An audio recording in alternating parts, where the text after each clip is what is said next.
성경에서 이 시편이라는 책은 노래와 찬양의 책입니다. 바벨론 포로로 끌려갔던 이스라엘 백성들이 70년이라는 긴 포로 생활을 끝내고 다시 본토 이스라엘 본국으로 돌아왔을 때 이들이 무엇보다 가장 먼저 회복하고 싶었던 것은 지난 바벨론 포로 기간 동안 잃어버렸던 성전과 잃어버렸던 그 예배를 다시 회복하는 것이었습니다. 성전과 예배를 상실한 채 타국 땅에서 장기간, 그 긴 기간을 살아오면서 자신들에게 진정 무엇이 가장 중요한 것인지를 그들은 아주 절절하고 절실하게 깨닫게 된 겁니다. 그래서 본토 땅에 돌아오자마자 가장 먼저 무너졌던 성전을 재건시키고 또 그 성전에서 하나님께 직접 올려드릴 예배, 그 예전에 필요한 책들을 하나하나 정리하고 모으고 또 정비하기 시작합니다. 그때 만들어진 책들 중 하나가 바로 이 예배의 책, 노래의 책, 찬송의 책인 바로 시편입니다. 시편은 모두 150개의 노래들로 이루어져 있죠. 그러니까 우리에게 약 50여 개의 찬송가라는 책이 있는 것처럼 이스라엘 백성들에게도 150개의 장으로 이루어진 이 시편이라는 찬송의 책이 그들에게는 있었던 겁니다. 그런데 이 시편을 가만히 놓고 한번 보니까 이 시편 안에는 어떤 비슷비슷한 형태들이 있다라고 하는 겁니다. 이것을 시편의 양식이라고 부르는데 이 시편 양식에는 찬양시, 탄식시, 지혜시, 감사시, 순례시, 제왕시 등 여러 가지 양식들이 그 안에 포함되어 있습니다. 그런데 이러한 여러 양식들도 한 번에 쭉 압축시켜서 보면 크게 두 가지 양식으로 나눌 수가 있습니다. 하나는 탄식시이고 또 다른 하나는 찬양시입니다. 탄식시는 말 그대로 온통 탄식으로 가득 차 있는 그러한 노래, 그러한 시편을 가리키는 겁니다. 이 땅에 살아가면서 겪게 되는 인생의 여러 가지 고통스러운 현실 속에서 분명 하나님이 살아 계신다는 것은 알고 있고 또 믿고 있는데도 마치 그 하나님이 내게만, 내 곁에만 계시지 않는 것처럼 그렇게 느껴지는 겁니다. 그러할 때 바로 부르짖는 노래가 바로 탄식시입니다. 반면 찬양시는 어떻습니까? 찬양시는 그런 앞에서 언급했던 모든 탄식의 순간들이 다 해결받고 그 안에서 구원받고 건짐받은 사람이 하나님께 감사하면서 노래로 올려 부르는 노래, 그런 시가 바로 찬양시입니다. 이처럼 시편은 크게 탄식시와 찬양시로 이렇게 이루어져 있습니다.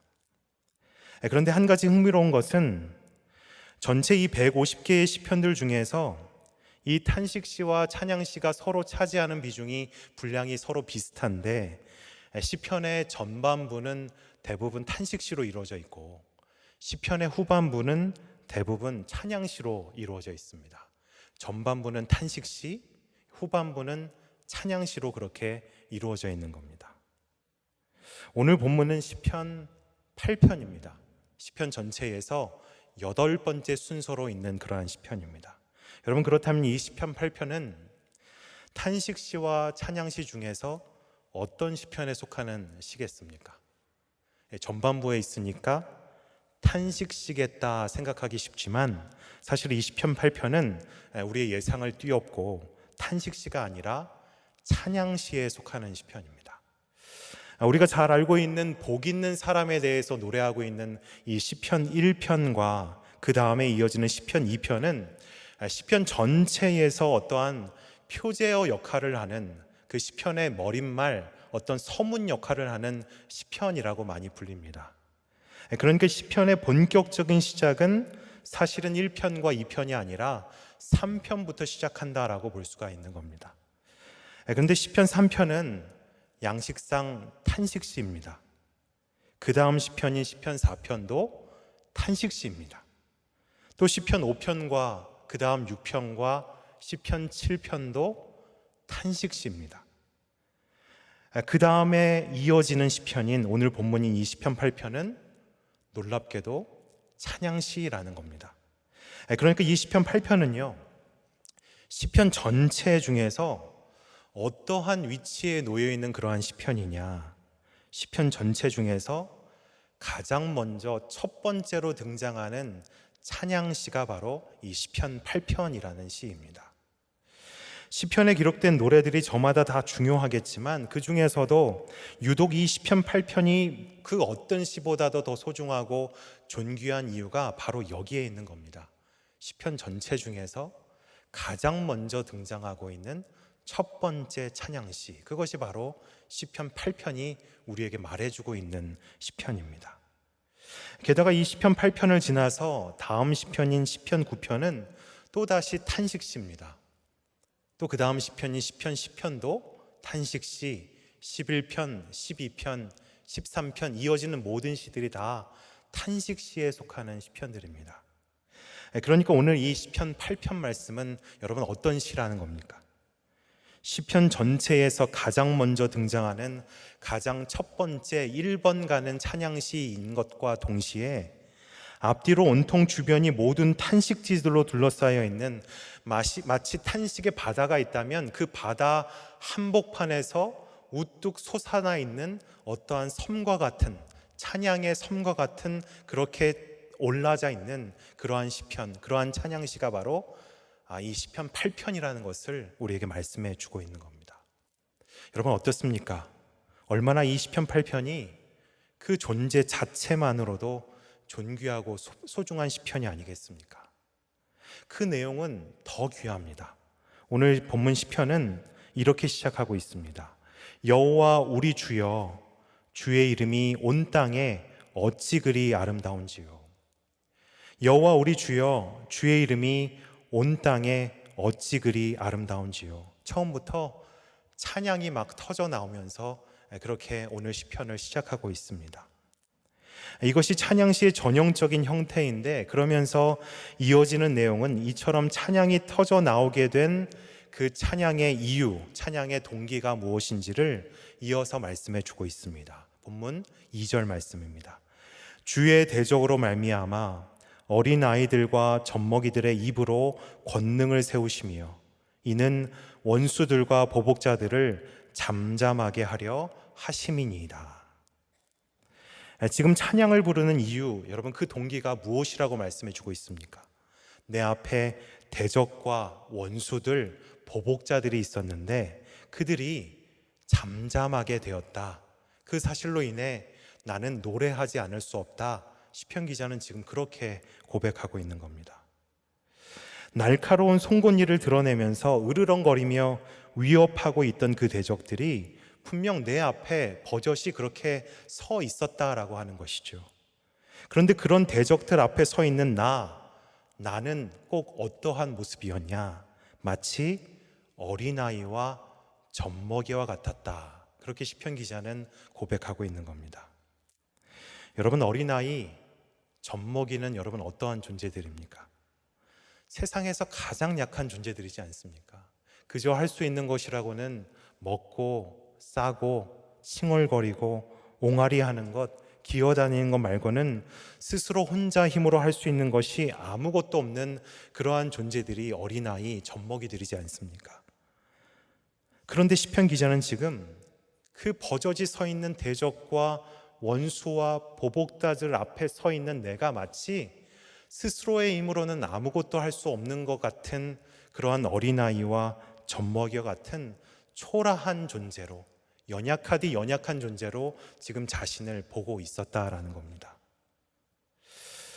여러분 우리도 그렇지 않습니까?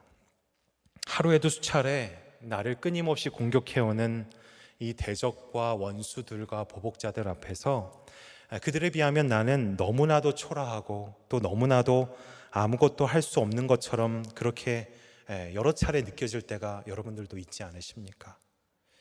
마치 이미 모든 결론이 정해져 있는 싸움처럼 그렇게 너무나도 잘 느껴질 때가 있습니다. 시편 기자는 지금 자신을 그러한 시선으로 바라보고 있었던 겁니다.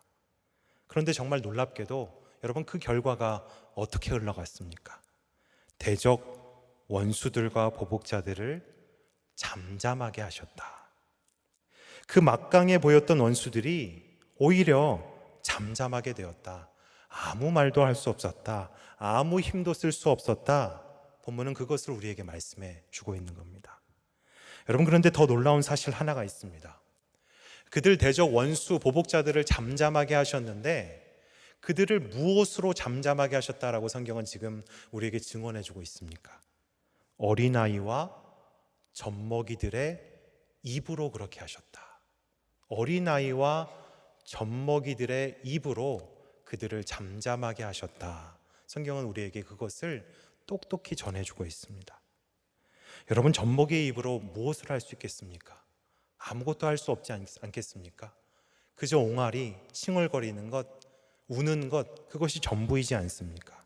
분명 그처럼 작고 초라하고 연약하고 작디 작은 그러한 입인데도 그 입으로 대적, 원수들, 보복자들이 그 입 앞에서 잠잠하게 되었다. 아무 소리도 낼 수 없게 되었다. 성경은 말씀해 주고 있는 겁니다.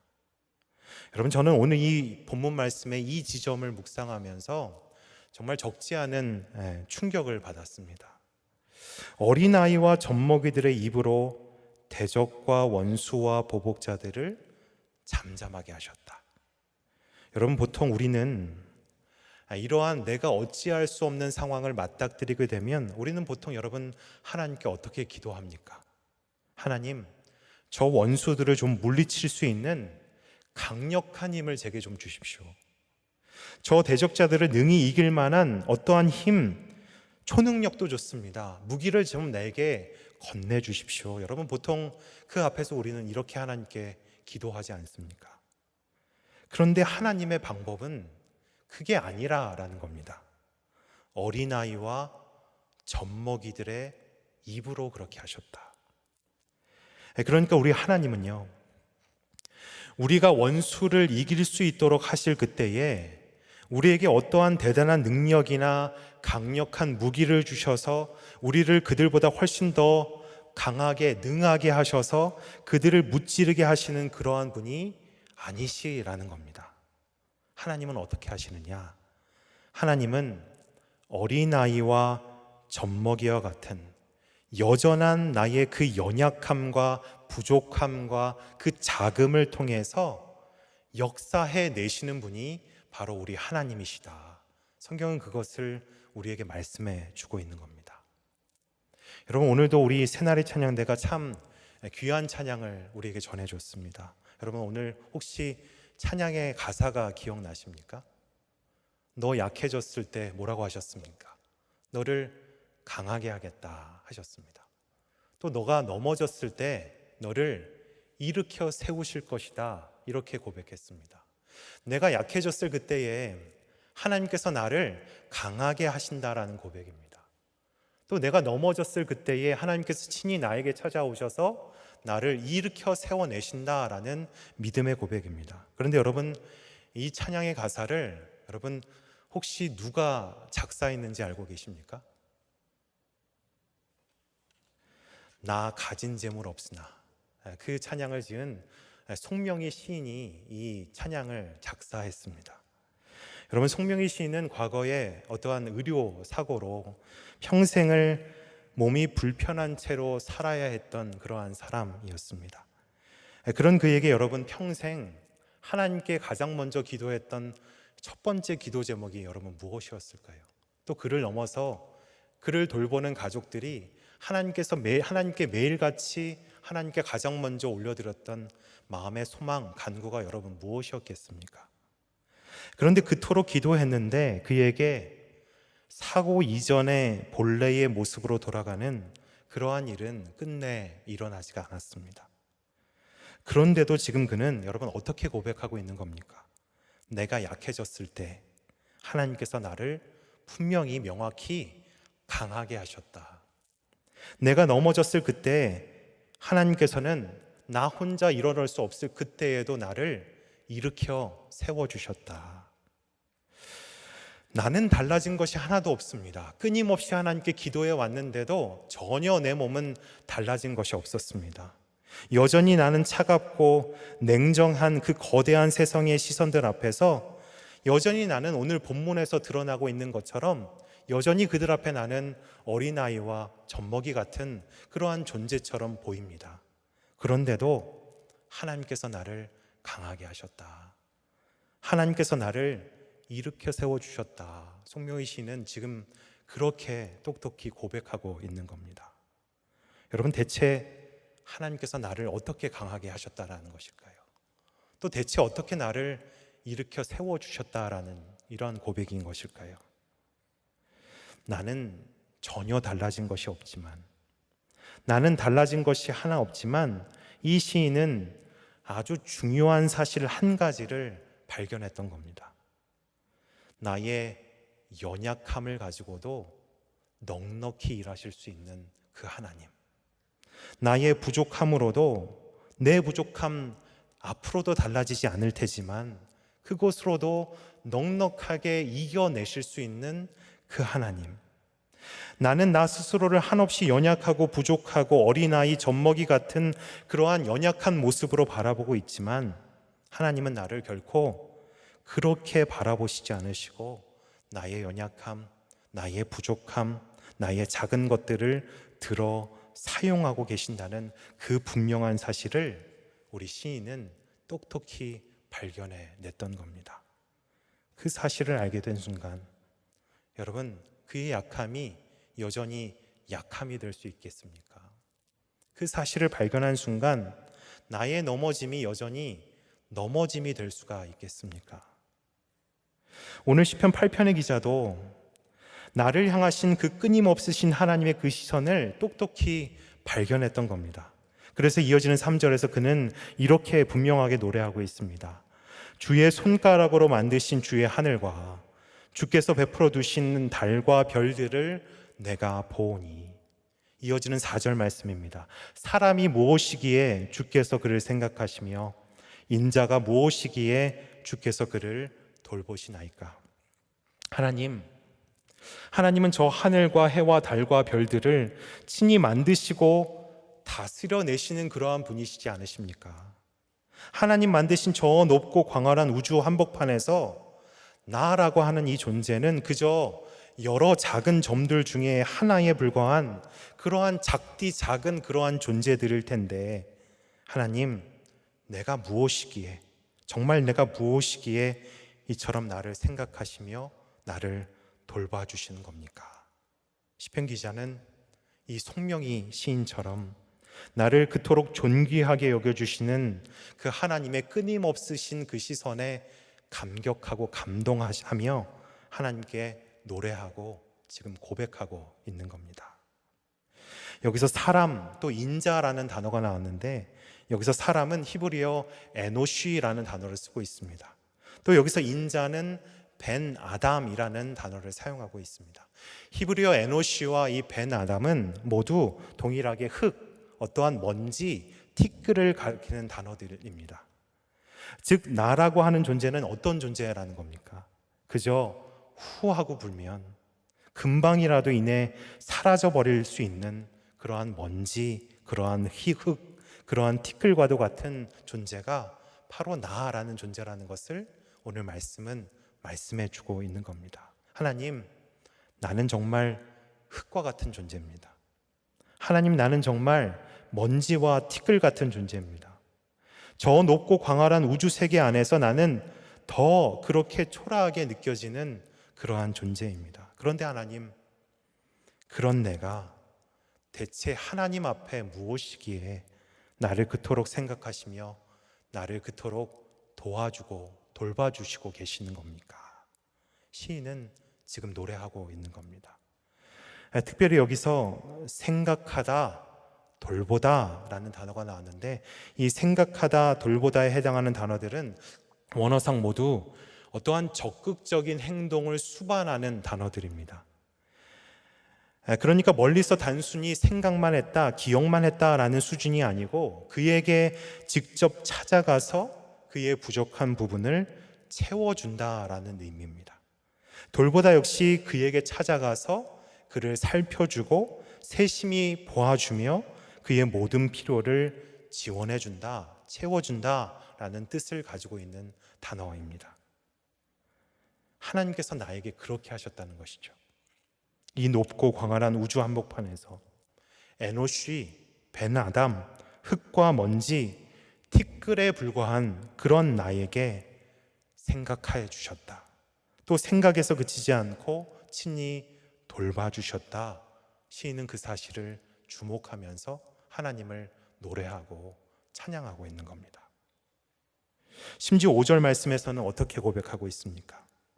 그를 하나님보다 조금 못하게 하시고, 그를 하나님보다 조금 못하게 하시고, 그를 하나님보다 조금 못하게 하셨다는 이 표현은요, 누구보다 조금 더 낫다, 조금 더 못하다, 어떤 나음과 못함의 그 양의 초점에 있는 것이 아니라 지금 하나님이 나를 누구와 비교하고 계시느냐, 이것에 더 초점을 두고 있는 그러한 고백입니다.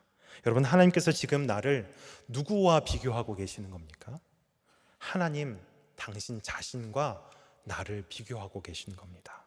하나님보다 조금 못하게 하시고, 여러분, 내가 누구이기에 하나님께서 이처럼 기꺼이 하나님 스스로를 나의 비교 대상으로 삼아주고 계시는 것이겠습니까? 또 이어지는 5절 하반절에는 나에게 관을 씌워주셨다, 이렇게 말씀하고 있습니다. 그리고 이어지는 6절에서는 그런 나로 하여금 주의 손으로 만드신 것을 다스리게 하셨다 말씀하고 있습니다. 여러분, 관을 쓰고 무엇인가를 다스리고 있는 존재, 여러분 어떤 존재를 가리키고 있는 겁니까? 어떤 나라의 왕을 가리키고 있는 겁니다. 즉, 하나님께서는 나를 하나님과 비교하는 비교 대상으로 삼으셨을 뿐 아니라 나를 거기서 멈추지 않고 이 땅에서 왕 같은 존재로 친히 세워주셨다, 높여주셨다. 시편은, 이 시인은 그렇게 노래하고 있는 겁니다.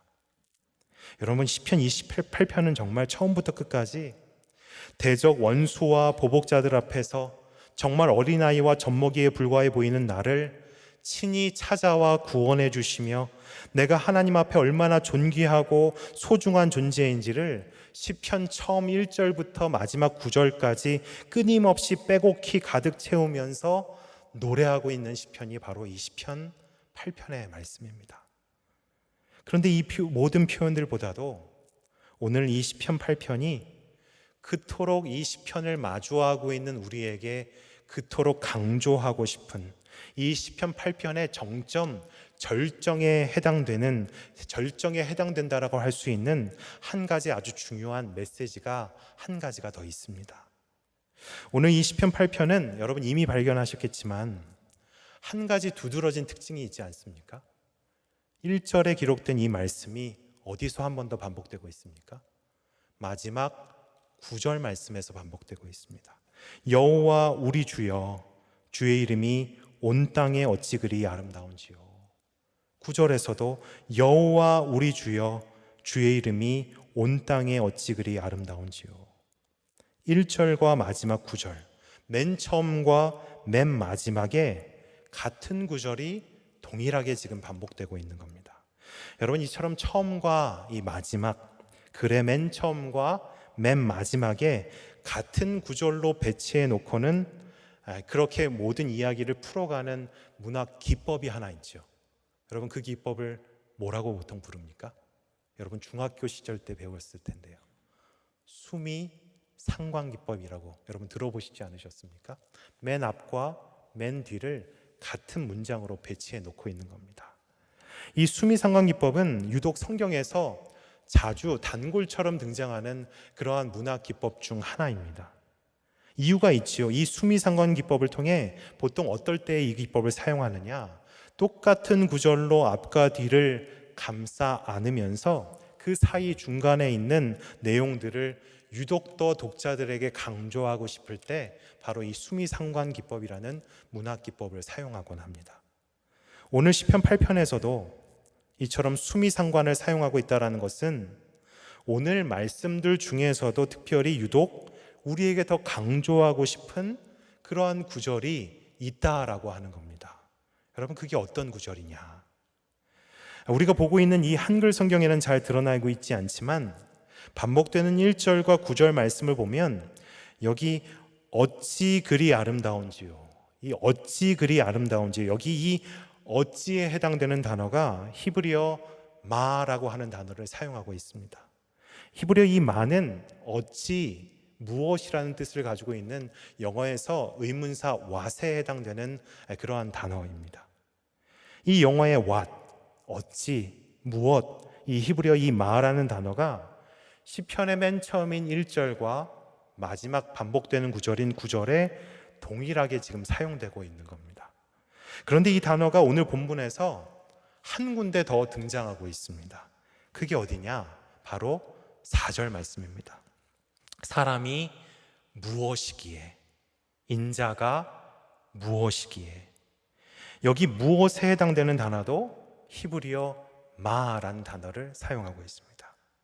그러니까 이 시편 8편은요, 맨 처음 1절과 맨 마지막 9절에 같은 문장, 같은 구절을 반복해서 사용하면서 이 수미상관기법을 사용하고 있는데, 이 수미상관기법을 사용해서 유독 더 이 본문들 중에서 우리에게 강조하고 싶은 구절이 어떤 구절이냐? 1절과 9절에 나오는 어찌, 무엇, 영어의 what, 히브리어 이 마라고 하는 단어를 동일하게 지금 사용하고 있는, 그것도 사람이 무엇이기에, 인자가 무엇이기에 한 구절에서 두 번이나 연속해서 사용하고 있는 이 4절 말씀을 우리에게 지금 더 주목하여 보라, 강조해서 보라, 그렇게 이 시편 전체의 구조를 통해서 우리에게 말씀해 주고 있는 겁니다.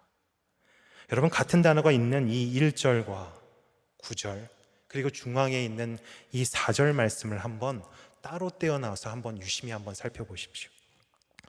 여러분, 이 세 개의 구절에서 여러분은 어떤 말씀이 들리십니까? 1절과 9절이 반복해서 강조하고 있는 것은 여호와 우리 주여, 주의 이름이 온 땅에 어찌 그리 아름다운지요.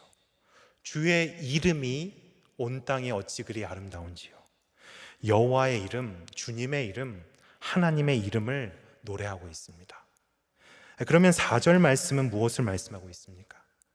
사람이 무엇이기에, 인자가 무엇이기에. 사람, 인자, 에노시, 벤아담, 흙, 먼지, 티끌과 같은 존재가 누구인지를 우리에게 4절은 말씀해 주고 있습니다. 여러분, 다시 한번 정리해 보면 흙과 먼지, 티끌과 같은 존재인 이 사람, 인자가 지금 처음과 마지막, 앞과 뒤로 어떤 문장으로 지금 감싸여져 있는 겁니까? 주의 이름, 여호와 하나님의 이름으로 지금 감싸여져 있는 그런 구조를 이 시편은 우리에게 보여주고 있는 겁니다. 여러분, 무슨 말씀을 지금 우리에게 전해주고 있는 것일까요? 때로 내가 대적과 원수와 보복자들 앞에서 한없이 초라하고 연약한, 정말 어린아이와 같은, 젖먹이와 같은 존재로 보일 수 있다라는 겁니다. 또 그냥 후하고 불면 단변에 소멸해버릴 수도 있는 그런 먼지와 티끌과 같은 존재처럼 때로는 보일 수 있다라는 겁니다. 그런데 그렇다 하더라도 누구도 부인할 수 없는, 결코 우리가 잊지 말아야 할 한 가지 영원히 사라지지 않을 분명한 사실이 있다라고 하는 겁니다. 나라고 하는 존재가 여러분 어떤 존재라는 겁니까? 앞과 뒤로 주의 이름, 여호와의 이름으로 온통 감싸여져 있는 존재, 그러한 존재가 바로 나라는 존재라는 것을 오늘 시편은 우리에게 똑똑히 전해주고 있는 겁니다. 여러분, 그러했기에 그 젖먹이와 같은 입으로도 그 대적들, 원수들을 능히 잠잠케 할 수 있었던 것이 아니겠습니까? 또 그러했기에 온 우주 만물을 지으신 하나님께서 친히 생각하시고 친히 돌보아 주셨던 것이 아니겠습니까? 또 그러했기에 하나님께서 친히 하나님 당신의 비교 대상으로까지 삼아 주셨던 것이 아니겠습니까? 또 그러했기에 하나님께서 친히 그에게 관까지 씌워주시며 만물을 다스릴 왕으로 삼아 주셨던 것이 아니겠습니까?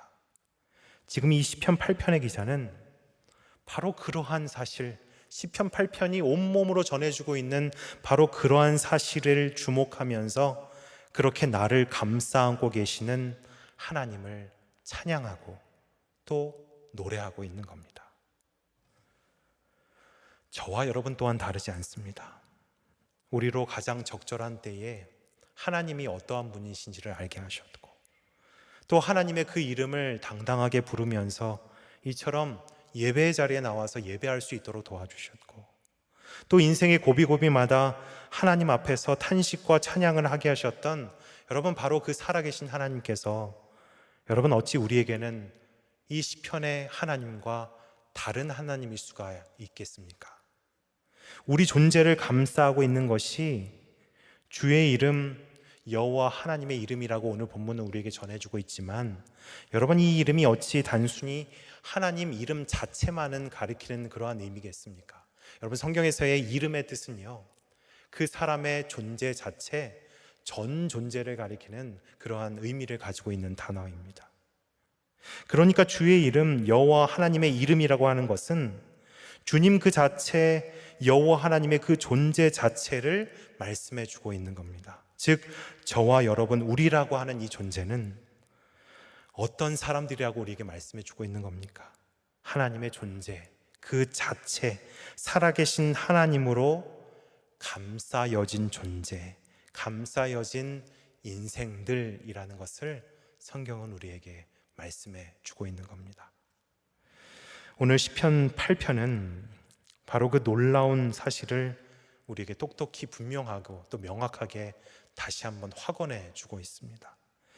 시편은 사실 노래와 찬양, 찬송의 책이기 이전에 우리에게는 어떠한 기도의 책이었습니다. 그래서 이 기도에 나중에 곡조가 붙게 되면서 이 기도의 책이 찬송과 노래의 책이 된 겁니다. 그래서 이 시편을 우리가 소리내어 읽는 것만으로도 이 시편이 즉시 우리의 고백, 우리의 기도가 될 수가 있습니다. 오늘의 시편이 이 시편 8편은 앞에서도 언급했지만 시편 전체 150개의 시편들 중에서 가장 처음으로 등장하는 첫 번째 찬양시입니다. 그것도 앞뒤가 온통으로 탄식으로 둘러싸여 있는 탄식의 한복판에서 울려 퍼지고 있는 참으로 소중하고 존귀한 그러한 시편입니다. 그렇다라는 것은 여러분, 사실 이 시편 8편이라는 이 노래, 이 시가 어떠한 상황에서 지어진 노래였겠습니까? 내 인생이 잘 풀리고 내 인생이 좀 살만하고 내 마음, 내 정신이 말랑말랑할 때 그때 불려진 노래가 결코 아니다라는 겁니다. 또한 동시에 그렇다라는 것은 내가, 저와 여러분, 우리가 인생을 살다가 나의 믿음이 약해져 버렸을 때, 또 내가 흙과 먼지처럼 한없이 작고 초라하게 느껴졌을 때, 또 대적과 원수, 보복자들 앞에서 한없이 연약한 어린아이와 젖먹이들처럼 느껴졌을 그때에 가장 먼저 펼쳐 읽어야 할 노래, 읽어야 할 기도, 읽어야 할 시가 여러분 무엇이라고 우리에게 말씀해 주고 있는 겁니까? 이 시편 8편을 읽어라. 그래서 이 안에 있는 무엇인가 가장 중요한 메시지를 똑똑히 주목하라. 하나님은 우리에게 그러한 사실을 지금 다시 한번 말씀해 주고 계시는 겁니다. 하나님께서 오늘 우리에게 성경의 수많은 말씀들 중에서 이 시편 8편의 말씀을 우리 앞에 펼쳐서 보여주셨습니다. 너는 나의 이름, 나의 전 존재로 감싸여진 그러한 존귀한 존재다. 일생의 어떠한 순간을 마주하게 된다 하더라도 오늘 우리에게 주신 하나님의 이 말씀, 여러분들에게 펼쳐 보여주시는 이 살아계신 이 말씀을 여러분 기억하셔서 내가 하나님 앞에서, 아니 하나님 그 손 안에서 어떠한 존재인지를 분명히 깨달아 허락하신 인생길 위해서 계속해서 끊임없이 용기 있고 또한 당당하게 허락하신 모든 길을 끊임없이 정진해 걸어가시는 살아있는 저와 여러분 다 되시기를 주님의 이름으로 간절히 축복드립니다. 기도하시겠습니다. 하나님 아버지, 오늘도 우리를 하나님의 존전으로 불러주셔서 우리의 존재가, 우리의 인생이 하나님 앞에 어떠한 존재의 어떠한 인생들인지를 다시 한번 말씀해 주시니 감사합니다. 참으로 치열하고 처절한 거대한 세상 앞에서 어린아이와 젖먹이 흙과 먼지처럼 그렇게 나 스스로가 여겨진다 하더라도 지금도 여전히 우리는 하나님께서 친히 감싸 안아주시는 하나님으로 감싸여진 존귀하고 거룩한 인생들임을 잊지 않고 탄식의 한복판에서도 당당하게 오늘의 이 찬양의 노래 올려드리면서 주어진 인생 어디든 용기 있게 정진해가는 거룩하고 존귀한 주의 백성들 될 수 있도록 인도하여 주시옵소서. 언제나 주 안에 있는 우리를 친히 생각하시고 친히 돌보아 주시는 우리 구주 예수 그리스도의 이름으로 간절히 기도하옵나이다. 아멘.